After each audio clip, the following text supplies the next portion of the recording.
bandır. Era Radyo Dengî Gele.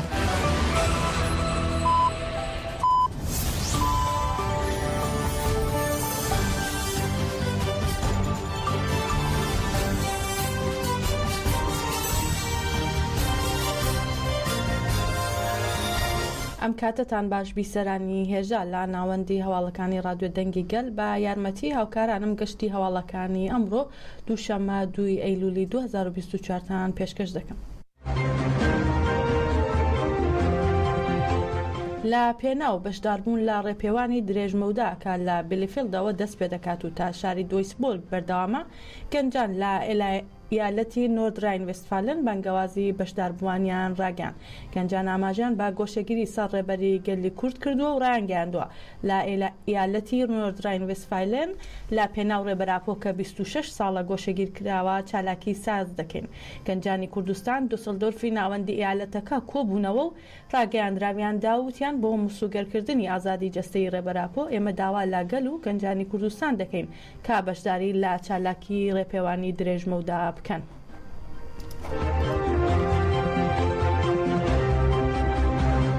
بە بۆنەی 1 ئەیلول ڕۆژی جیهانی ئاشتی ڕێپێوانێک بە پێشەنگایەتی هێزەکانی ڕەنج و دیموکراسی بەڕێوەچوو. بەردان ئۆستۆرک هاوسەرۆکی کۆنگرەی کۆمەڵگەی دیموکراتیک کەجەدە و چیدەم گولکچۆن ئۆجار هاوسەرۆکی پارتی هەرێمە دیموکراتیەکان و نوێنەری ڕێکخراوە ناحوکمیەکان و پارتە سیاسیەکانی شاری ئامەد دەم پارتی ئەندامانی پەرلەمان دایکانی ئاشتی و بە هەزاران کەس بەشداریان لە ڕێپێوانەکەدا کرد. دایکانی ئاشتی بە لەچکەسپیەکانیانەوە بەشداری ڕێپێوانەکەیان کرد و هاوسەرۆکی یەکێتی فەرمانبەران یاسایی کەسک ئایفەر کۆچاک لە ڕێپێوانەکەدا ڕاگەان کرێکارانی هەژار خەڵکی پەراوێزخراون و گەنجان پێکەوە بۆ ئاشتی سەرهەڵدانیان کردووە.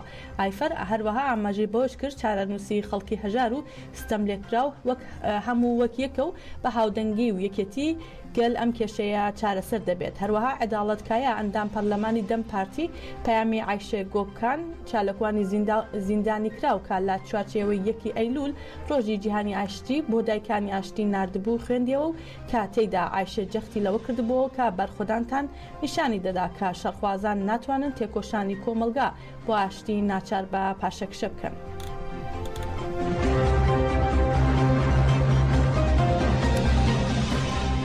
هەر لە ئاماد لە 328 ڕێکخراوی کۆمەڵگەی مەدەنی کار ڕەنج و پیشەیی نەخشە ڕێگەی ئاشتیان لە گۆڕەپانی شێخسایی لە ناوچەی سوور ئاشکرا کرد کە بە بۆنەی 1 ئەیلول ڕۆژی ئاشتی جیهانیەوە ئامادەکرا بوو.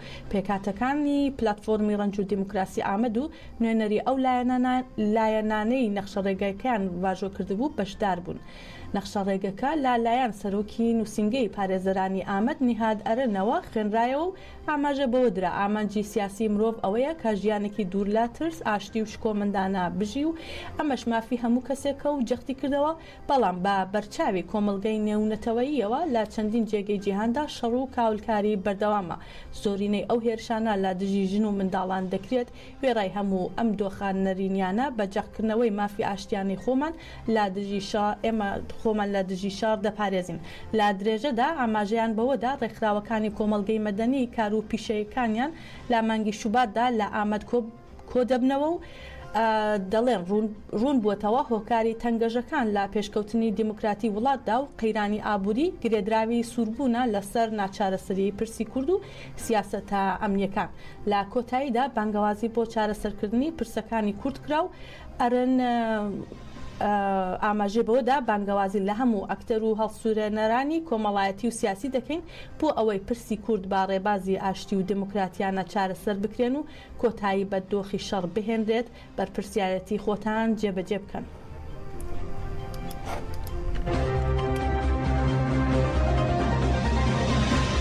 خۆبەڕێوەبەری دیموکراتی شنگال سیئاب لە دژی بڕیاری هەڵوەشانەوەی پادێ هەروەها بۆ پشتیوانیکردن لەو پارتە چادریان هەڵدا و دەستیان با چالاکی کرد. چالاکیەکە 3 ڕۆژ بەردەوام بوو. گەلێک کەسایەتی و سەرۆک عەشیرەت و ئەندامی ڕێکخراوەکان و سیاسەتمەدارانی زەدی بەشداریان کرد و بەڕاگەیاندراوێک کۆتاییان با چالاکیەکەیان هێنا. لە چالاکیەکەدا جێگیری هاوسەرۆکی دەستەی خۆبەڕێوەبەری شنگال دەخیل ئیبراهیم و ئەندامی کۆردیناسیۆنی تاژێ دایە شەمێ ڕەمۆ دوو بەیاننامە بەردەوامیان پێشکەش کرد. دەخیل ئیبراهیم ڕاگەیان مافی زەدیەکانە کە خاوەنی پارتێکی خۆیان بن پادێ لە لایەن گەلی زەدیەکانەوە دامەزراوە مافی خۆیانە لا چوارچێوەی یاساکانی عێراق سیاست بکەن پێویستە ئەو بڕیارە لا دژی پادێ دراوە هەڵبوەشێتەوە. هەروەها داعشەمۆ جەختی کردەوە پادێ بە فەرمی و با ڕەزامەندی عێراق دروست بووە داواکارین بە زووترین کات ئەو بڕیارە هەڵبوەشێتەوە.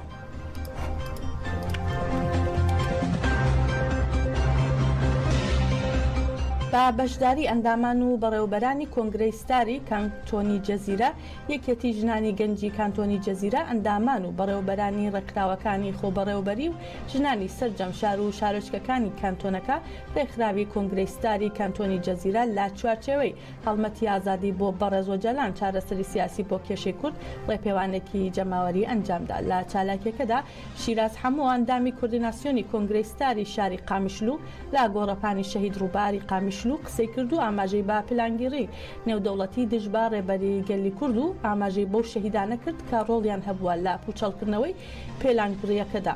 شیراز هەموو هاوکات گۆشەگیری سەر ڕێبەری گەلی کوردی شەرمەزار کرد و داوای لا ڕێخستنا مرۆڤیان نێودەوڵەتیەکان کرد کە ئەرکەکانیان بە پێی یاساکانی نێودەوڵەتیەکان بەجێبگەێنن.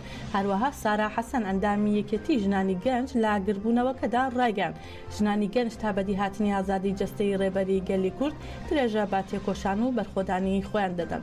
گربوونەوەکە با دروشمی بژی سەرۆک ئاپۆ و بەگیان و بەخوێن لەگەڵ تاین ترۆریست ئەردۆغان و قاتڵ ئەردۆغان کۆتایی پێهات.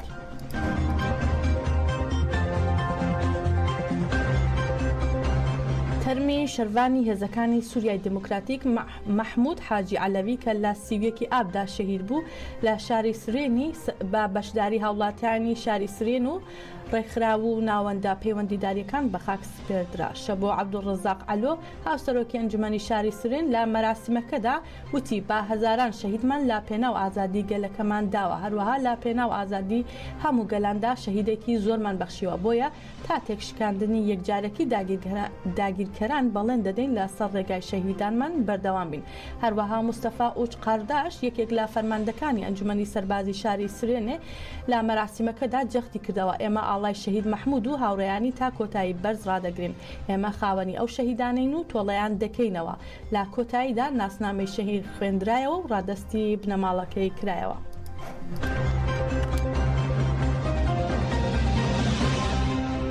لا گوندی تەلقەراری شارۆچکەی ئەهرازی کانتۆنی شەهبا مینێکی چێنراوی چەتەکانی داعش تەقیەوە لە ناوچێکی مەدەنی نشین و چەند مناڵەیەک بریندار بوون. لە ئەنجامی تەقینەوەکەدا 3 مناڵ بریندار بوون.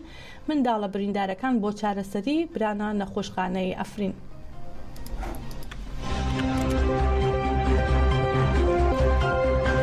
ئەمڕۆ لە ڕێکخراوی ژنانی ئازادی کوردستان ڕۆژێک لە شاری سلێمانی لە لایەن کەمپینی یەکڕێزی ژنان بە ئامادەبوونی ژمارێکی بەرچاو لە چالاکوانانی مافەکانی ژنان و ڕۆشنبیران سێمینارێکیان لا دژی هەمواری یاسایباری کەسێتی بۆ چالاکوانانی بواری ژنان دکتۆر ڕازا و گوڵی محمود بە ناونیشانی یاسایباری کەسێتی ئەنجامدرا. جێیاماژەیە لە چواری ئەم مانگا پەرلەمانی عێراق خوێندنەوەی یەکەمی بۆ هەمواری یاسایباری کەسێتی ژمارە 1970 ساڵی 1959 کرد.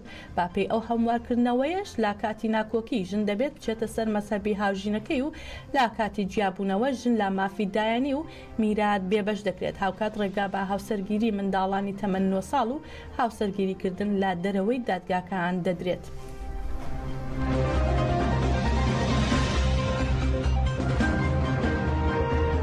شریعتی ئیسلامی واتە ئەم 94 مادە ئەگەر ئەو بابەتەی لە خۆ نەگرتبوو تۆ ئەگەڕێتەوە بۆ شریعتی ئیسلامی. ئەگەر لە شریعتی ئیسلامیە هەر چارەسەرت بۆ نەدۆزیەوە ئەگەڕێتەوە بۆ دادگاکان بزانە پێشتر ئەم قاڵەتە چۆن چارەسەر کراوە. ئەگەر لە دادگاکان نەبوو ئەگەڕێتەوە بۆ فقهی ئیسلامی. یعنی شریعتی ئیسلامی و فقهی ئیسلامیش دوا هەنگاو ئەڵێ ئەگەر هەر نەبوو ئەگەڕێتەوە بۆ یاسای ئەو دەوڵەتانی کە لە دەوروبەری عێراقن و مسلمانن یاساکەیان بەسەر تاکەکانی عێراقیشا جێبەجێکرێت. واتە خۆی ڕێک شوێنەکەی خستۆتە بەرچاوی ئەوەی تۆ چۆن چارەسەری بکەیت. ئەم 94 مادەیە بە شێوازێکە پەیوەندی بە تاکەوە هەیە. 2024 ئەیانەوێ کۆمەڵگاکەی ئێمە بگەڕێنەوە ئەو سەردەما کە فقهی ئیسلامی و ئەحکامی شەرعی و دادگا شەرعیەکان کێشەکانی چارەسەر کردووە.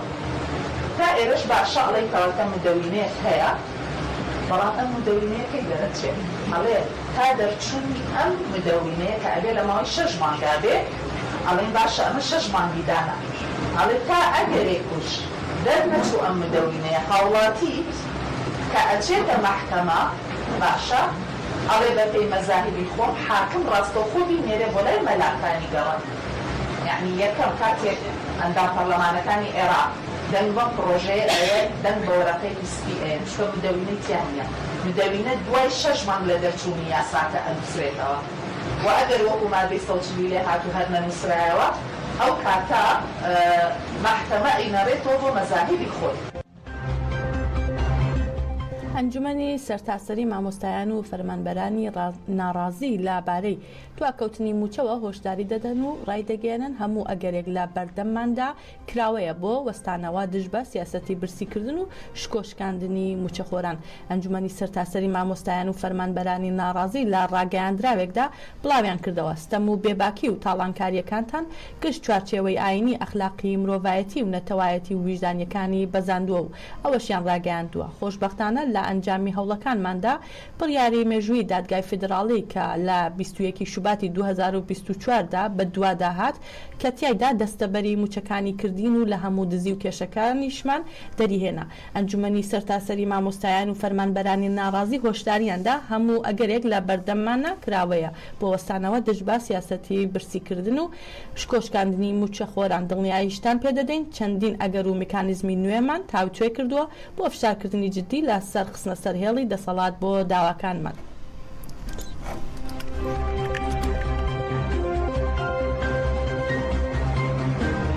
کاردانەوەکان لا دژی شێتکردنی دوو ژنە ڕۆژنامەنووس گولستان تارا و هێرۆ بەهادین کە لالایەن دەوڵەتی داگیرکەری تورکەوە شێتکران ناڕەزایەتی زۆری لێکەوتوتەوە و لالایەکی دیکەش پەدەکات تۆمەتی بۆ ئەو دوو ڕۆژنامەنووسەوە هەڵواسیوە و باچەکداری لە قەڵەمدان. ڕۆژنامەنووسێکیش دەڵێت جێی شەرمەزاریە بۆ پەدەکا لا جیاتی ئیدانەکردن و سنووردانان بۆ تورکیا تۆمەت بۆ ڕۆژنامەنووسانی شەهید هەڵدەبەستێت دەبێت گەل بەردەوام بێت لە ناڕەزایەتی. لجاتی ئیدانەکردنی ئەو هێرشە بۆ سەر ئەو ڕۆژنامەنووسە بێتاوانانە ئەوایە یعنی ئیدانەی بکردنایە ئەو چوو لە پاڵەوە تۆمەتی خستە پاڵیان کە ئەمە بەڕاستی زۆر ناخۆش بوو بۆ ئێمەیەکی ڕۆژنامەنووس یعنی هەستمان بە شەرمەزاریە کرد لەو ڕاگەیاندا. ئەمە خاڵێکیان خاڵیش تریان ئێمە لە هەرێمێکین کە دامەزراوەیەک یاخو موەسسەیەکی وامان نییە کە بتوانێت شەرعێتی هەبێ یعنی بەرامبەر ئەم هێرش و پەلامارانی تورکیا بەڕەسمی بۆستێتەوە. ئەوەی هەیە تەنها حکوومەتێکی هەرێمە خۆکمەتەکەش بەڕاستی هەڵوێستەکەی دیارە یعنی کە هاو ئاهەنگە لەگەڵ تورکیایە و هاوکاری تورکیاکە بۆ هێرشەکانی وەیە لە ماوەی ڕابردووە تورکیا زیاتر دەستی کراوەتەوە دیارە لەگەڵ بەغاش جۆرێک لە ڕێکەوتنیانە هەیە و بێدەنگی ئەوانیش جێ گومانە کە بەرامبەر بەم هەموو هێرشە بێدەنگ و هیچ ناوێتە. هاوڵاتیەک بە ناوی ئەیوب دەماوەندەی خەڵکی گوندی دیلزە سەرباشاری پیرانشار پاش تێپەڕینی مانگێک دەست بەسەری و لێپرسینەوە لا گرتوخانەی ئیتلاعاتی ڕژیمی ئێران لا ورمێ بۆ زیندانی ئەو ڕژیمە لە نەقەدا ڕاگوێزراوەیە.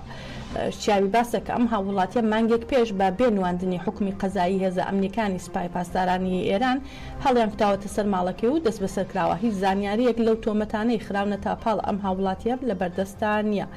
لالایەکی ترەوە هەر لە ئێران ڕزا شەهابی کەیوان مۆحتەدی و حەسەن سعیدی سێ لە ناوداران و چالاکانی سندیکای کرێکارانی کۆمپانیای یەکەی پاسەکانی تاران پاش ئەوەی لەلایەن هێزەکانی ڕژیم دەست بەسەر کرابوون پاش تێپەڕینی زیاتر لە 3 ساڵ لە زیندانی ئێڤین ئازاد کران.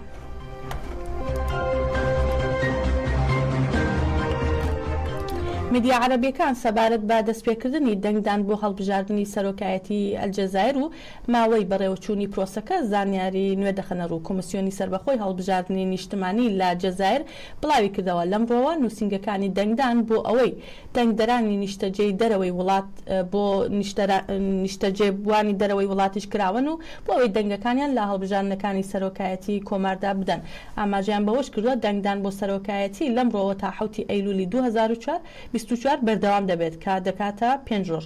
با پێی زانیاری میدیا ناوخۆیەکانی جەزایر عەبدولمەجید تیبون دیارترین کاندیدا بۆ ئەوەی بۆ خولی دووەم بێتەوە بە سەرۆکی جەزایر.